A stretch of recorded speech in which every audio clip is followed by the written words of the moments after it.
Bismillahirrahmanirrahim. Assalamualaikum. Welcome to my YouTube channel Diversity of Plants Zone. Before starting my video, I request you all to please subscribe my channel. Today's topic of my video is about modern trends in taxonomy. So let's start the video.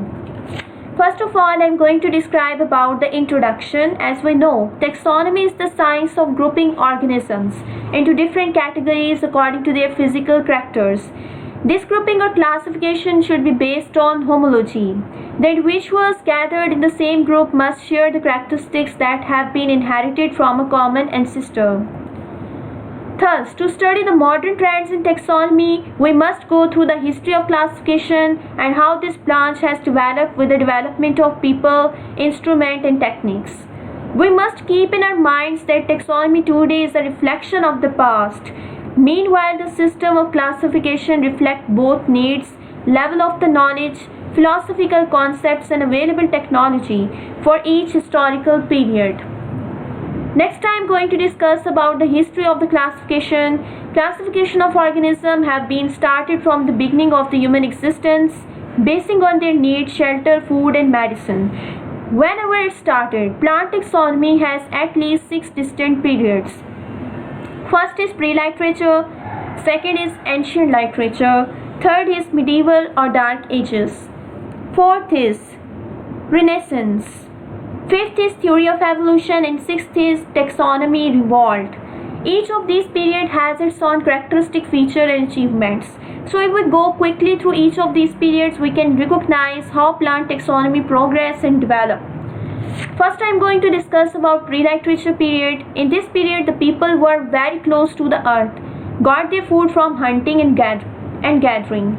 They knew many plants that are used for food and medicine, and they were practical plant taxonomists. They described the plants, classified them according to whether they are useful or harmful, identified them, and put them in a named category so it could be easily referred to. Second is ancient literature. This is the period of the ancient Greeks in which their conclusions reached by reasoning instead of analysis of observation. They noted the differences between external and internal organs. They classified plants by form into trees, shrubs, undershrubs.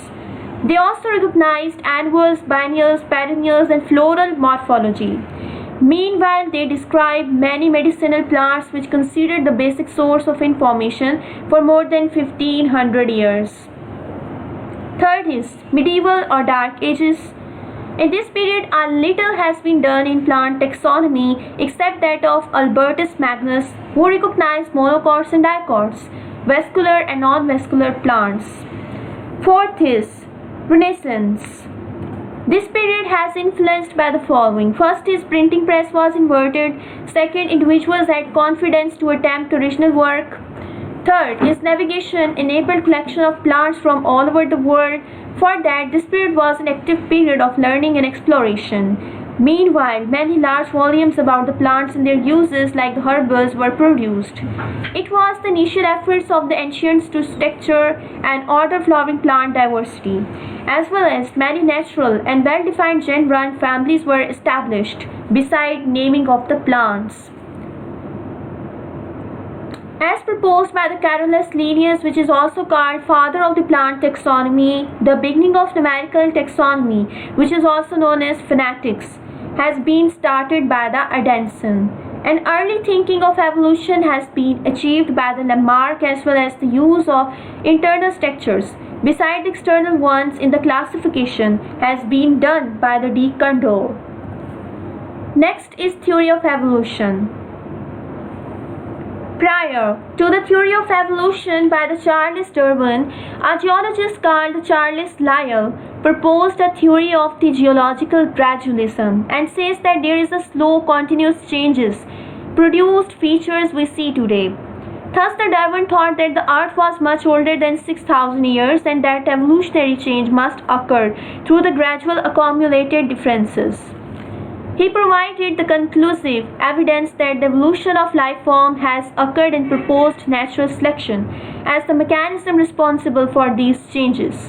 In the same time, the Alfred Wallace developed a very similar evolutionary theory, and both of them were presented at the meetings of the London Linnean Society. From that time, the taxonomists started to investigate which characters are primitive and which considered advanced. They tried to represent synthesis of the data from the areas of botanical science such as the anatomy, genetics, physiology, paleobotany, chemistry, and palynology. Thus, taxonomy entered a new phase, which is phylogenetic classification, and which reflect the distances and relationship between organisms. Thinking has been turned to the creatures of our time must have common ancestors in the past, and accordingly, phylogenetic trees have been postulated. Next is taxonomy revolt. From the preceding survey of the development of plant taxonomy, we can observe that the rules of the classification are purely human invention and arbitrary. Simply, they are matter of choice. Thus, the taxonomists started to revolute with the revolution in the microscopes and modern techniques. The invention of the scanning microscope has made the things easy to know, and internal structures have become more obvious. DNA sequences and the study of comparative genome organization in plants made it more precise in detecting the relationship between the taxa. Simply, we can say that new era of the taxonomy has been started. Next, I am going to discuss about the modern trends in taxonomy. Taxonomists now accept that morphological characters alone should not be considered in systematic classification of plants. The complete knowledge of taxonomy is possible with the principle of various disciplines like cytology, genetics, anatomy, physiology, geographical distribution, embryology, ecology, palynology, phenology, biochemistry, numerical taxonomy, and transplant experiments. These have been found to be useful in solving some of the taxonomical problems by providing the additional characters. It has changed the face of the classification from alpha, classical to omega, modern kind. Thus, the new systematic has evolved into a better taxonomy. First, I am going to discuss about chemotaxonomy. Various medicine, species, preservatives obtained from the plant have drawn the attention of the taxonomists. Study of the various chemicals available in plant help to solve the certain taxonomical problems. Chemotaxonomy is the scientific approach of classification of plants on the basis of their biochemical constituents. As proteins are more closely controlled by genes and less subjected to natural selection, it has been used at all the hierarchical levels of classification, starting from the rank of variety up to the rank of divisions in the plants. Proteins, amino acids, nucleic acids, peptides, etc. are the most studied chemicals in the chemotaxonomy. The chemical characters can be divided into three main categories. First is easily visible characters like the starch, grain, silica, etc. Second, the characters detected by the chemical test like the phenolics, oil, fats, and waxes. Third is proteins. Aims of the chemotaxonomy: to develop the taxonomical characters which may improve the existing system of plant classification, to improve present-day knowledge of the phylogeny of the plants. Second, I am going to discuss about biosystematics. Biosystematics is an experimental, ecological, and cytotaxonomy through which the life forms are studied and their relationships are defined. The term biosystematics was introduced by the Camp and Gilly in 1943. Many authors feel biosystematics is closer to the cytogenetics and ecology and much more importance given not to classification but to the evolution. What are the aims of the biosystematics? The aims of the biosystematics are as follows. First, to delimit the naturally occurring biotic community of plant species. Second, to establish the evolution of a group of taxa by understanding the evolutionary and phylogenetic trends.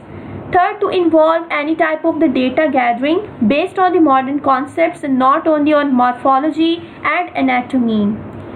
Fourth, to recognize the various groups as separate biosystematic categories such as ecotypes, ecospecies, xenospecies, and comparium. Third, I am going to discuss about karyotaxonomy. Chromosomes are the carriers of genetic information. Increased knowledge about the chromosome have used for the extensive biosystematic studies and resolving the many taxonomical problems. Utilization of the characters and phenomena of cytology for the explanation of the taxonomic problem is known as cytotaxonomy or karyotaxonomy. The characters of the chromosomes such as number, size, morphology and behavior during the meiosis have proved to be of taxonomic value. Fourth is serotaxonomy or immunotaxonomy.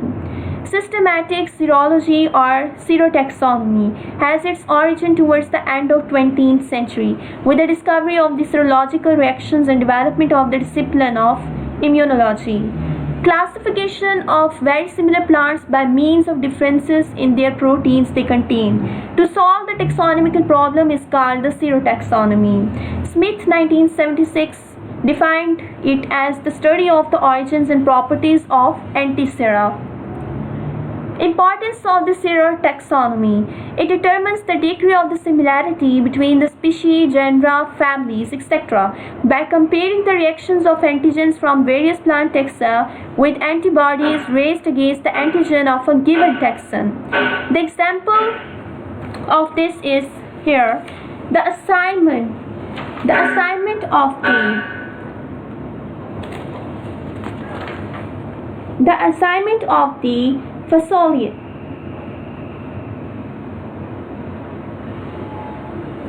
Phaseolus aureus and the assignment of the Phaseolus mungo to the genus of the Vania is strongly supported by the serological evidence by the Crispels and Gartner.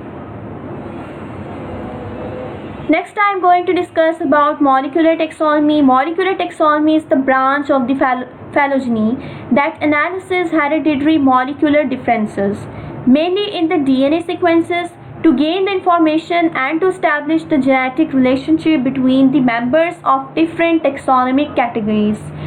The advent of the DNA cloning and sequencing methods have contributed immensely to the development of molecular taxonomy and population genetics over the years.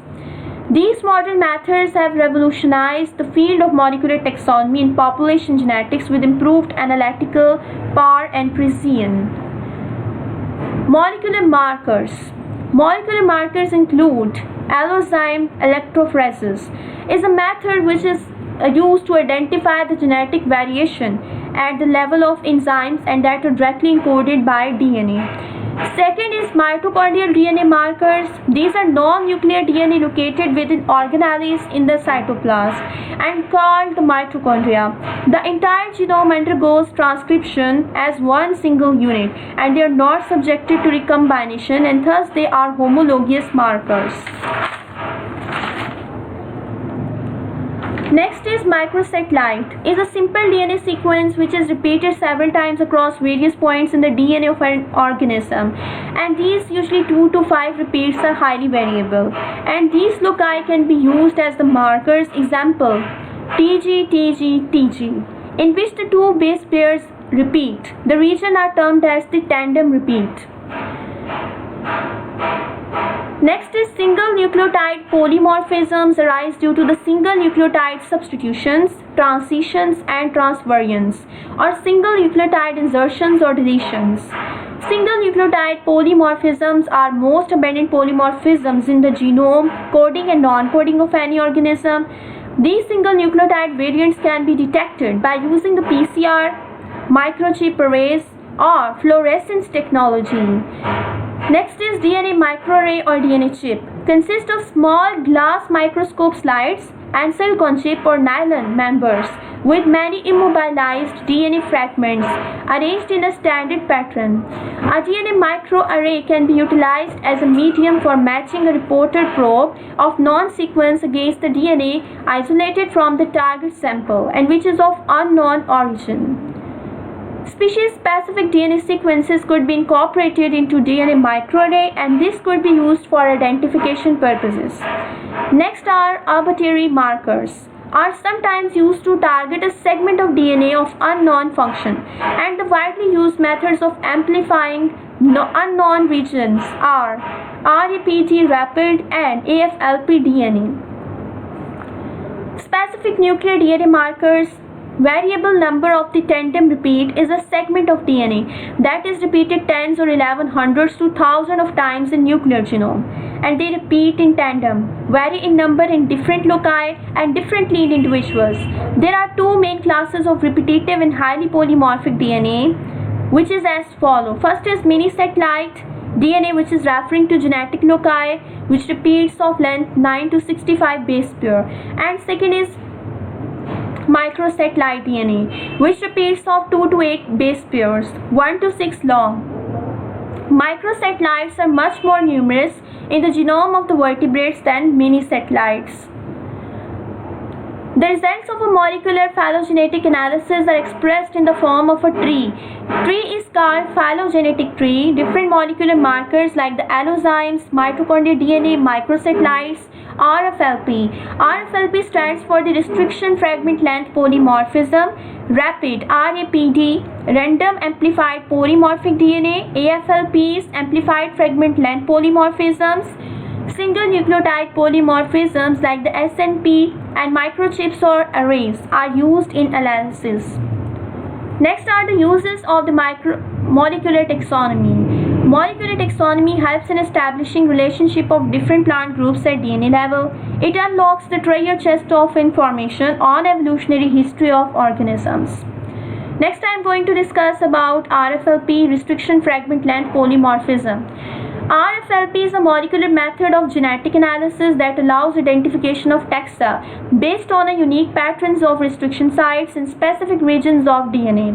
It refers to the differences between taxa in restriction sites and therefore the lengths of fragments of DNA following cleavage with restriction enzymes. Next is AFLP, amplified fragment length polymorphism.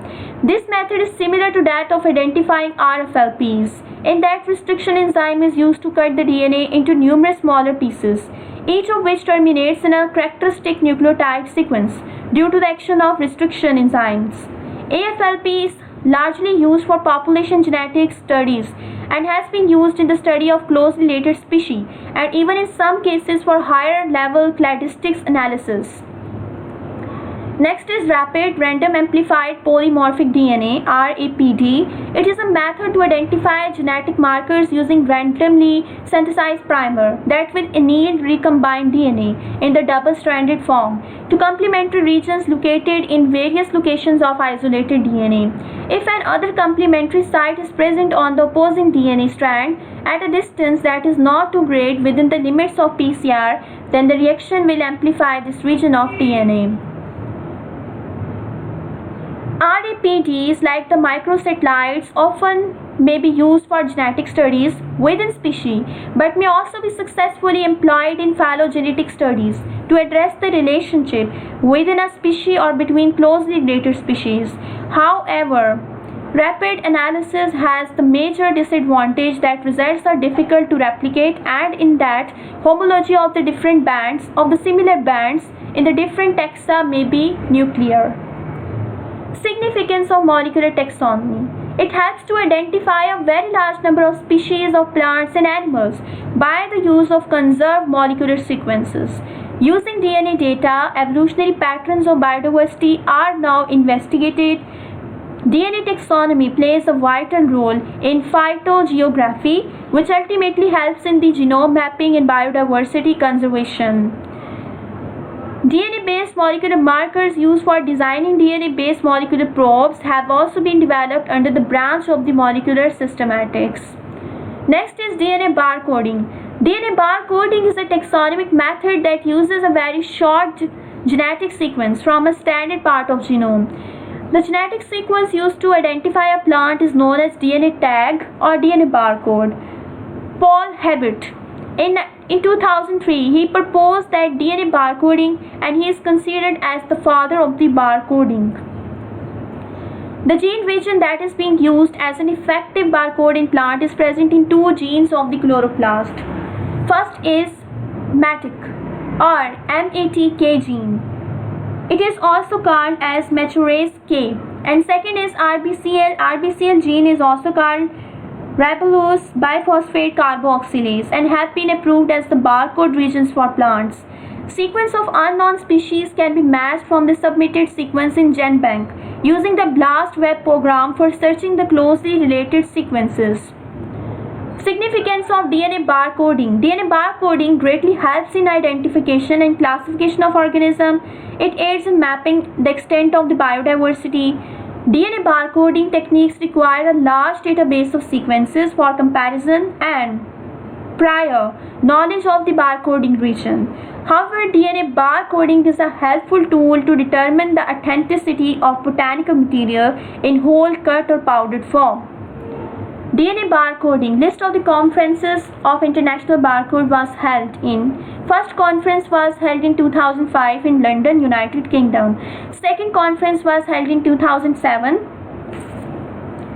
at the Taipei, Taiwan. And the third conference held in 2009, Mexico City, Mexico. Fourth conference held in 2011 at the Adelaide, Australia. Fifth conference held in 2013 at the Yunnan, China. Sixth conference held in 2015 at the Guelph, Canada. Seventh conference held 20 to 24 Skukuza, South Africa in November 2017.